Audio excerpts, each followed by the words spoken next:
চাচা, আমার কেন যেন মনে হচ্ছে আপনি একটু বেশি অসুস্থ হয়ে যাচ্ছেন। চলুন আপনাকে হালকা একটু ডাক্তার দেখিয়ে নিয়ে আসি।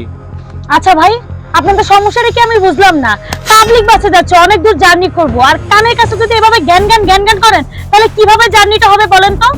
আর যেহেতু সে নিজে বলছে যে সুস্থ আছে, তার কোনো সমস্যা হচ্ছে না, তাহলে তাকে নিয়ে আদিক্ষেতা দেখানোর কি আছে? আর সে তো হসপিটালে যেতে চাচ্ছে না, সে তো বলছে যে না সে সুস্থ আছে, তার কাছে বেটার ফিল মনে হচ্ছে। তাহলে আপনারা কেন হসপিটালে নিয়ে যাওয়ার বাহানা দিচ্ছেন? আরে আজব তো, একটা লোক অসুস্থ হয়ে যাচ্ছে, আপনি কোথায় তাকে সহযোগিতা করবেন তা না করে আপনি উল্টো আমাকে বকা দিচ্ছেন। আপনি দেখছেন না লোকটা অসুস্থ হয়ে যাচ্ছে? এই চুপ থাকুন তো, আপনাদের কথাবার্তা ভালো লাগে না। আপনারা যদি এইভাবে কথা বলতে থাকেন তাহলে আমি কিন্তু বাধ্য হবো কমপ্লেন করতে। এই ম্যাডাম, আপনার সমস্যা কি?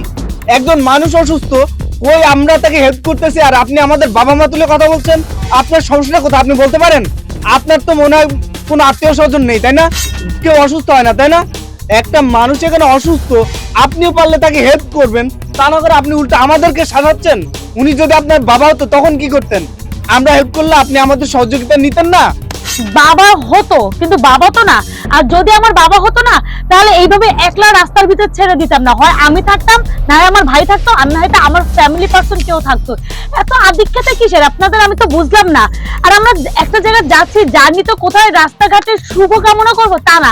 আপনারা শুরু করছেন মানে পুরো বাসটাকে মাথায় তুলে নিচ্ছেন, ক্যাশ মাস ক্যাশ মাস, এগুলো ভালো লাগছে না কিন্তু। একদম চুপ করে বসুন।